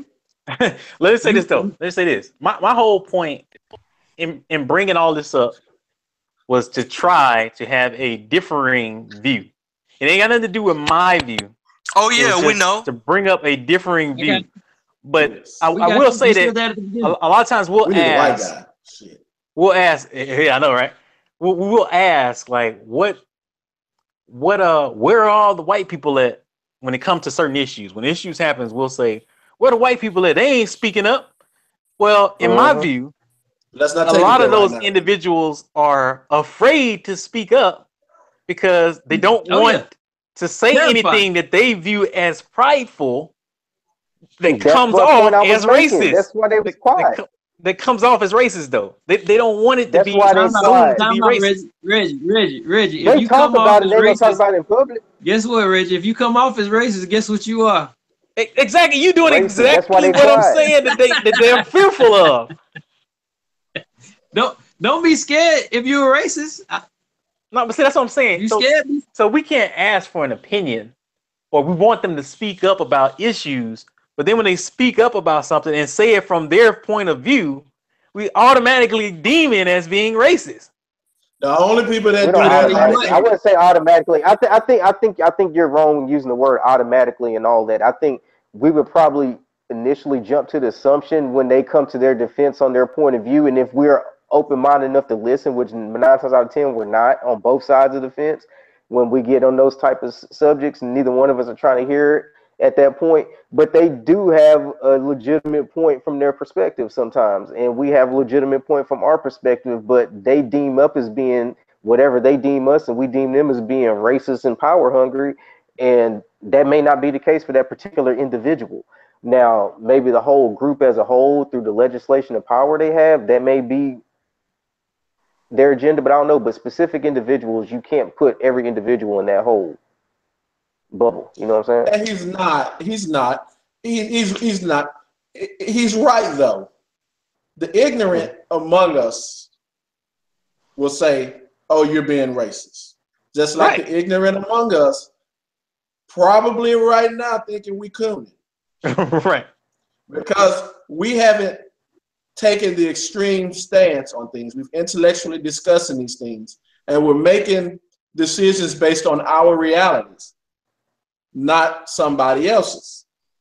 And when we do that, it's healthy. Just like if we had we had like 2 white people, white woman, black guy, white guy, and maybe a couple other people from other demographics, right? All discussing these things, they would swear up and down that we cooning and tap dancing for the white folk on the panel. Yeah, they would. That's true. Ignorant amongst us don't mind being ignorant. They don't care as long as they rather be emotionally charged. And so they're thinking, oh, well, what y'all saying is stupid. And they have no grasp on reality and historical relevance and historical fact.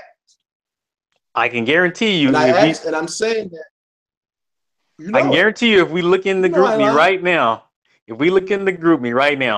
there's a comment saying, Reggie and that cooning. Get this coon on the stage. But I'm just trying to give a different perspective of what somebody else might think. Well, see, guarantee Reggie. But if it was on, if we were really big, it would be guaranteed. Right. Reggie, we know you personally, and we understand that you're trying to get a different perspective out, man. Right. So that's the difference. They don't know you. We know you. Right. But it's a lot of ignorance, and it's on. I'll be at work with you every day for the past 2 years. So, right. Ignorance is contagious. That shit's a pandemic. All right, let's move on, because I want to touch on a couple more things, guys. We didn't get into Trump's remarks immediately after the Charlottesville incident, and then his follow-up after that. I think his initial remarks was he did not want to comment on it, and he blamed all parties involved. And he then said he was sad that they were taking down a statue. When does it stop? Then we're going to take down George Washington statue. Then we're going to take down Thomas Jefferson statue. A lot of people were upset about how he kind of said that and just left. He didn't really give a full answer. And then after that, he came back and denounced the neo-Nazis. He denounced the extremists, but he blamed all parties involved at the same time. And he said it was an unfortunate event, and he was still sad that they were taking down all the statues of these great Americans. Okay, I'll go first. Give me you guys thoughts on that. Hell yeah. Especially his first comment, and then you can follow up with how you thought he tried to backtrack and cover up, and try to kind of. So I'll go.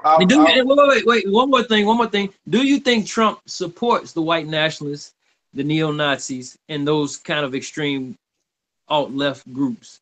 He's definitely tolerant. Alt-right groups. I forgot. He made up the term alt-left. Is that a thing now?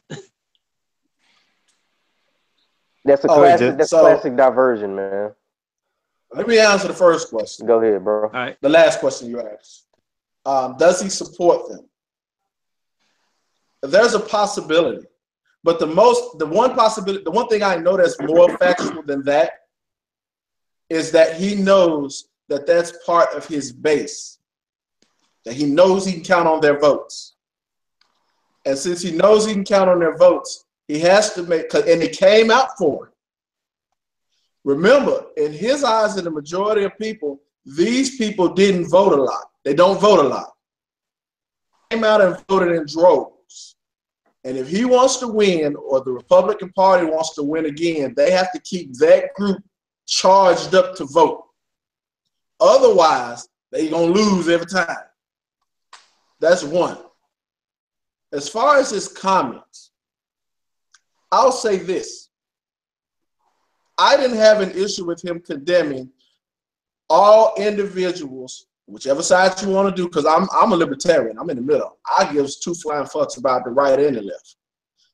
If you're out there causing problems and violence simply because you want to oppress someone's right to express themselves on either side for protesting or for protesting, because it was two different protesters, I think you're doing everybody a disservice when you do that. So he's right for condemning that. I'm far more upset that everybody, and I always say that the media riles up the ignorant, because everybody now is discussing, oh, well, he didn't say nothing about the supremacist groups that was there. Listen, they has been around.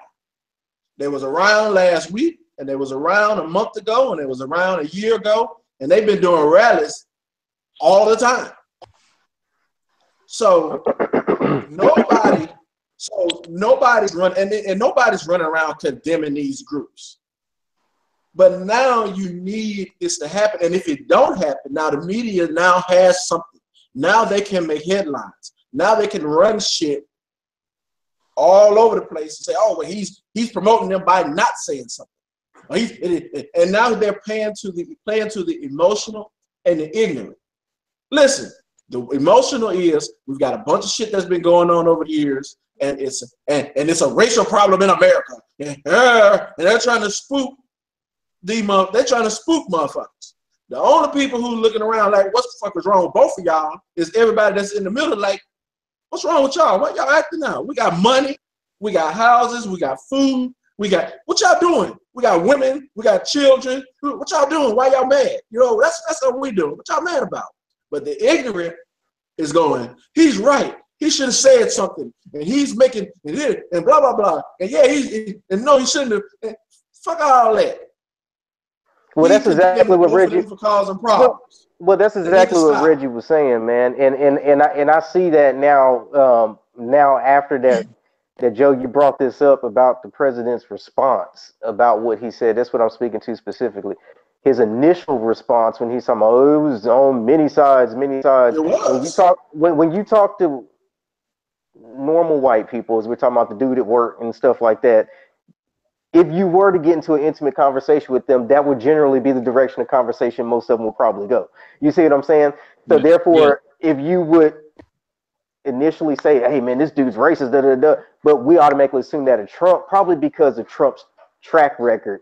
Very brief diversion, same thing that's going on with Zeke Elliott right now. His short track record and these other people in trouble. Well, Trump has a track record of doing shit like this. You see what I'm saying? And expressing this type of behavior and inciting this type of behavior. So it would only be natural for us to assume, oh, he's not immediately, condemning these groups, then he must be for these groups, supporting them. If not supporting them, at very least, he's tolerable to them. He's not. He's empathetic to them at the least. He's at least empathetic to them, if not sympathetic.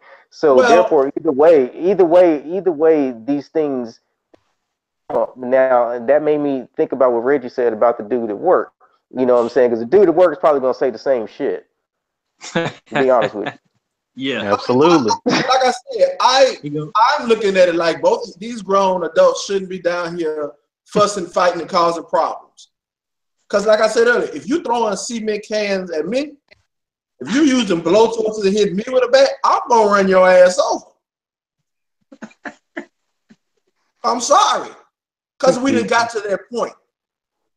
So either we gonna all do this like adults and civilized people, even though I'm yelling shit that you don't like, you understand that I have a right just like you to say what I want, but not do what I want. Just saying. Hey, Judge, so did you just say that you was on the side of the white nationalists and you were gonna run? I did not. I said I'm on the side that if you fucking around and you doing something you ain't supposed to do, and you hit me with something, or you throwing something at me, or you cause, I may hit your ass with a car. Is what I'm saying. I'm talking about me. To be clear. I just want to be clear. Where you was I don't support any violence, but if it you running people over the car and you hit me upside the head with a can full of cement because you mad, don't get mad at me because I plowed through y'all. They had them Acme weapons out there, man. They was out there clowning. Out there just all wrong. That's just wrong. But you want us to sympathize with your protest, your counter protest. But you out here getting it in. Just saying. Go ahead, Rick. Well, I'll just say this: that we had a. If that were true, I would agree with you. If that were true, man. Well, I would just say this: we have a president who won from a group of people who were willing to look past if somebody, anti-protester, is acting up, beat his ass, and I'll cover the charge. Or I'll cover your fees, your attorney fees. We have a group of protesters who were able to look past a president on a bus saying he grabbed women by the genitalia or vagina. Mm-hmm. Am I now supposed to You can say believe it. that these individuals are pissed off Mm-hmm. about this same president making remarks that seem somewhat supportive of white supremacists? No, I'm not. I'm not surprised at all. I don't think those individuals.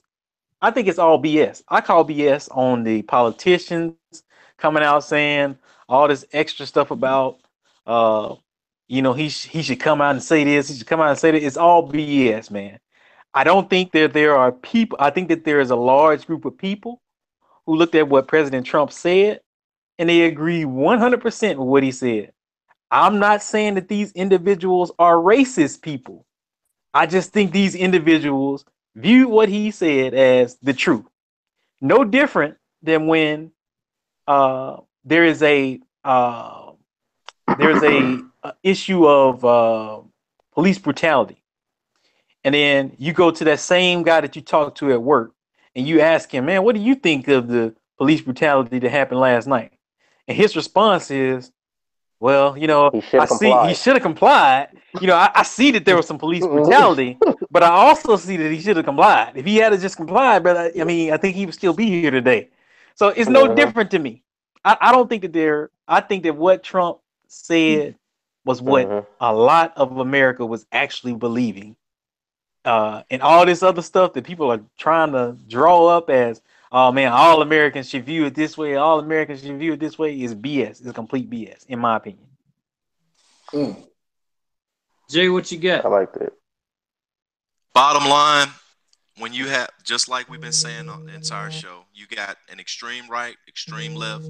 Unless you are in a fireside chat where you can hash things out verbally, it's gonna turn violent. Like I said in my first response to this, I was hurt that someone got killed, and it was sad, but it was not unexpected. I was not surprised at all, because if you putting two extremes out there together, protesting is gonna wind up being havoc. But as far as Donald Trump's response, I agreed with him. 90% of what he said, I agreed with. The only thing I didn't agree with was him not singling out what that group was. It appeared that he was trying to dodge upsetting his base, He would. his base Yeah. supporters, which are white Mm-hmm. nationalists, and that was insulting. That was insulting because To when you everybody. do that, and let's just be honest, Trump has been morally bankrupt for a long time now. So it didn't surprise me that he did that, but it insulted me because it showed me that he, instead of standing up for what's right and what's truthful, he'll take the easy way out to in order to save voters for next term. So right. I mean, he reacted the exact way I expected him to react. I wasn't shocked or appalled. I just, Right. I pretty much understood he pretty much doing what he did before he was elected. Yep. Covering his Exactly. butt. Covering the And baby. that's all I got. If you got Trump in a personal setting and you asked him about that, I believe he'd be like a Nick Saban. He'd say, "Man, my job ain't to be out here making quality men. My damn job is to win football games." And that's what Trump would Yep. say about what he said. My job is to pander to my base, because if I'm trying to get elected That's politics. in the next 4 years, then I got to reach out to my base. I got to make my base Politics happy. as usual. Politics Politics as is usual. Exactly. That's it.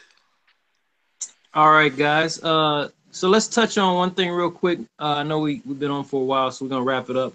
I want to get you guys' opinion real quick on Kim Jong-un's threats to the United States of America and U.S. territory of Guam, and the imminent danger that they pose to Japan and South Korea, as well as other nations, including our own. And how Is Trump, Kim? I Donald got a Trump, your question president. though. Is Hold Kim on. gonna see this video? Cause I ain't got nothing wrong to say about Kim Jong Un. He not Man, gonna I see ain't worried this. I'm about sure his he's little not. fat ass. Look, I'm the sure thing he. is, man, they just been Finish talking up. Let noise. Joe finish The up, man. Korean War Finish has been. up, Joe. Oh, I thought he was finished. You finished? No, I was finished. Go ahead. Okay. Okay, the Korean War has been going on for over 50 something years, man. It ain't never ended. It's been an unofficial ceasefire. So I mean, it's a demilitarized zone. This has been going on forever. All this shit talking. The only difference is that we have a hot head in our office now in this country, and we have a hot head over there. What concerns me is that we both have nuclear weapons. I don't think that even though that these both of these we deem is probably not the most stable individuals in control of this, I don't believe that they're going to be able to do anything. I think this is something that more cooler powers will prevail and talk them out of this. Yes, South Korea, Seoul is right down the way. It's almost 10 million people in around Seoul, Korea. That is the biggest threat. Guam is nothing. He's talking about shooting missiles in the water. My thing is that this has been going on for 50 something years. China's not going to make this happen. It's too much money involved economically. China will not allow North Korea to do shit. America's not going to do shit because all the commerce and all the money, all the corporations, Samsung, Kia, all these places based out of Seoul, Korea, that would affect the world's economy. You know what I'm saying? It's not going to happen. Let me say this I'm before. not too much concerned with it I at agree. all. Let me say this before Judge go, because I would kind of like to hear his take as well. I'm kind of more of a conspiracy theorist when it comes to this stuff. I don't know Korean. I've never seen Kim Jong Un say a word in my life that I understood. So when I hear that Kim Jong Un has a personal problem with the United States, it harkens me back to Saddam Hussein, uh, to Osama bin Laden. I don't know none of these niggas. Uh, so I don't know what issue they got with the United States, and I don't know if what I'm being sold is actually what they have an issue with. So you So call my it question propaganda? is, Yeah, Propaganda. yeah. I'm asking, what I would like to know is what is the real issue? You know, not what are they telling me, but what's really going on? What is it that the United States would want from North Korea if there was something? Because it always tends to be something. When it came to Afghanistan, there was a pipeline that they wanted. It wasn't Beautiful talked about untapped in the land. media, but there was a pipeline that they wanted to create, and Afghanistan's wasn't with it.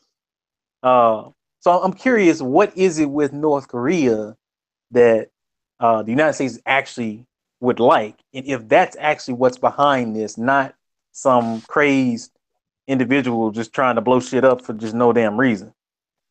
No, there's nothing behind it. There is a crazy dude in office. It may not be nearly as much as what they are giving us. I agree with you on the propaganda that goes across the board. Every country is going to feed propaganda negatively against their adversary. But the fact of the matter is, I mean, North Korea is pretty much untapped land. It's beautiful land that almost has no infrastructure in place. It's close to South Korea. You could build from there. You could build commerce there. It's next to China. It's great to build a whole new business hub if you wanted to for that land. But America is not going to do anything because China runs that, man. China runs the world right now. As long as we're in debt to China with money, China calls the shots, regardless of who has the biggest military and all that bullshit. China got the money. China owns our debt. China's telling us to sit our ass down, shut up. They telling Kim Jong Un to sit down and shut up, and that's why ain't no missiles getting fired at all. Wow. It's a lot. Jay, Hey, it ain't got nothing. you I ain't scared got of nothing. Kim Jong? You scared of Kim Jong? I don't want it from him, man. I don't want it from him. Look, Ain't nobody doing nothing, man. y'all know I don't believe nothing, right? I really don't. I don't believe shit. I think everybody lying except me. And then when I'm lying, I don't believe I'm lying. You tell us all the time. We already know. Yeah. Well, so I don't believe the propaganda. I don't believe that they're just firing off missiles and shit. I don't believe they have warheads. I don't believe they got nuclear weapons. If they did, shit, we got them. So if you don't want them to have them, don't you have them. But my problem is this. The warmongers are still in power. And I'm not just talking about your politicians. Your warmongers bet on war. They bet on currency. They bet on economies. And they love when economies get big because they've invested over time and they got that money. And then they love when economies get into wars because currencies drop around the world. Currencies change and they can then invest in economies and currencies again. So what I'm saying is those that who love war, that's been loving war, who are never involved in war, do not mind telling you that you need to be afraid of North Korea. They don't mind telling you you need to be afraid of Muslims, and you need to be afraid of Mexicans, and you need to be afraid of Canadians, and whoever the fuck else. They don't mind telling you that because they want you scared. They don't want you empowered to fight whoever the enemy is. Because the enemy can show up and they be anybody, and your ass need to be prepared for whoever it is. Now, I'm in the military, and several of my buddies are. If we got to go to war, you've got to really convince America that everybody needs to go to war with North Korea, because we know this shit ain't going to end well. It's hard to explain to us we got to go in them jungles. There's one thing when we got to go in that desert, but that jungle ain't easy. That shit, bodies go, it's a body count in them jungles. Man, Vietnam tell you that. Am I lying? Yeah. The body counts in them jungles ain't no joke. You see, oh man, we lost 10,000 or 15,000 in Iraq over 15 so years. Lost them body counts add up in 6 months over there in them jungles. Boot the ground. Now, mind you, we've got superior airfare. We got superior air. We do. Superior Navy. And we won't have an issue winning if it was just North Korea. I still don't believe that the Chinese will get involved on the side of the North Koreans because economically, their economy is dependent upon ours. And they owe the same people we owe. So let's never get it twisted when we're talking about money borrowing. Who owes who? I'm a conspiracy theorist sometimes. And this is fact. China owes somebody's, and we owe the same people. Look, we all owe the same people. I'm just keeping it 100. All right. We all owe the same. I agree with that. I agree with that. So, and those people love you war. bring up the Rothschild or whatever, but I mean, I understand central bank. No, I ain't say that. Yeah, most of the world's money is controlled by private families and stuff. I mean, I understand that goes back for history. That's a whole nother segment, a whole nother story. But yeah, I see what you're saying. But right now, China has too much power. When you have the world's biggest population, when you have the world's biggest export, and when you have the world's biggest potential for growth economy, you got a problem. So China is running things, man. They're not. China will be running things. They have no reason for their population. They have over 1 billion people in that country. I don't mean nothing. That don't mean nothing.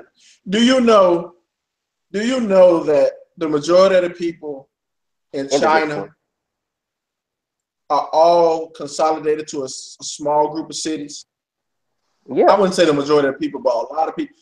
A lot of them people live out in villages and shit. They're not concerned. That's the same thing here in America. That's the same thing with America. I mean, we got metropolises, but we have most people live in sparse out country places and stuff. We're more developed than that. We're far more developed than that. Here's the thing. What I saw. Here's what I saw about development, man. I'm just gonna say this. When I watched the opening ceremony for the 2008 Olympics, and I saw all them Chinese folks, and I saw all them Chinese folks organized, that let me know these folks is ready. So they put them dance moves on. They was in sync. We can't get 5 people on stage choreographed for 2 months of rehearsing. But that's we have 10,000 people on the field in school. They That's had because the 10,000 government people gonna on kill stage them if one they time. don't. Your ass gonna starve if you get them moves wrong on stage. We free Yeah. over here. Well, The left shark cannot be on the same sink as the right shark. Over there, So one of them sharks would be late. That's why I'm worried about the Chinese. They're disciplined in their control and their numbers, man. They scared. so There's yeah, a difference. I think everybody's in agreement that there isn't gonna be no fire and fury coming down No, on North Korea. Hell no. no, no. That ain't gonna All happen. right. Ain't no fire Well, and fury coming from nothing. At least from not from Big Daddy out there, not from him.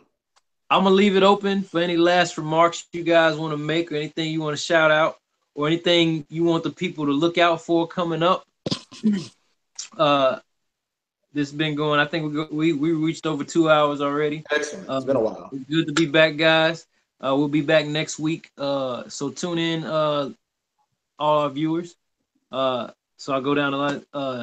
Devin, you got anything you want to leave us with? No, I'm good, man. I'm good. Next man.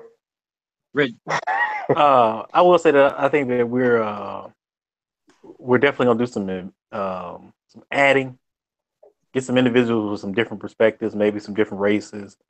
Yeah. Just try to get a different opinion on kind of hear what everybody have to say, so they can speak for themselves. So that white guy from work can speak for himself. That's in the works. Thank you for letting everybody know that. Yeah. Jay, what you got? Oh, nothing, man. Just good to be back, man. I'll catch you all next week. I'll try to anyway, and we'll continue on.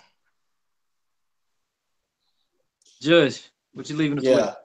I'll make an announcement that we're glad to have you back, Joe, man. You know, you had a health concern. I'm glad to have you back, brother. Glad to see you standing tall and standing strong. That's what I'm talking about. Hey, yeah, I'm with the rest of the guys. Anyone that's watching, we welcome you to engage in these dialogues with us. We'll try to make it a little bit more. We want it to be inclusive. We want it to be that way. So we ask that if anybody who wants to join in that has thoughts and opinions and do not mind sharing them and do not get offended easily, please join us. We crack jokes and all of that, but we definitely would like to have you on.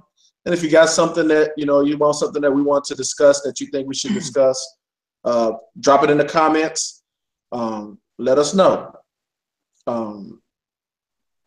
Also, if you haven't already known, I've already started the genealogy test, so it's sitting at the place now. They're going to do my genealogy. Then I know what types of origins that my genes come from, and that'll be something that I'll be sharing on the site, on the channel as well. Also, next week, I'll be out of town. I'll be going back to Columbus, Ohio. I'm going to take at least 2 days while I'm there to kind of go to a couple of different eateries, places that you may not know about, or if you've heard about them, you may not have. You may want to visit if you're ever in the area. And so I'm gonna go to those and kind of do a quick video vlog of some of the things that I may order and kind of talk about the dishes, just to kind of add some different aspect to the channel for those of you that love travel and love food. And so any of us, as we travel, I would recommend or ask that when you travel and you go somewhere over the next few months or so, and you're out and you're trying something or you're eating something that you find that is entertaining, by all means, record it, talk about it, and let's post it onto the channel to kind of spread a few different avenues, because we all love to eat and we all love to travel. Sweet. Appreciate that, Judge. Be on the lookout for that. He's gonna be. What are you gonna call it? You got a name yet for that? I haven't. I'll come up with it probably this weekend. All right. Well, good to be back, guys. Everyone watching, appreciate you for watching. Thank you all, and spread the word. No one can agree. We're signing out here. Y'all have a good one. Peace.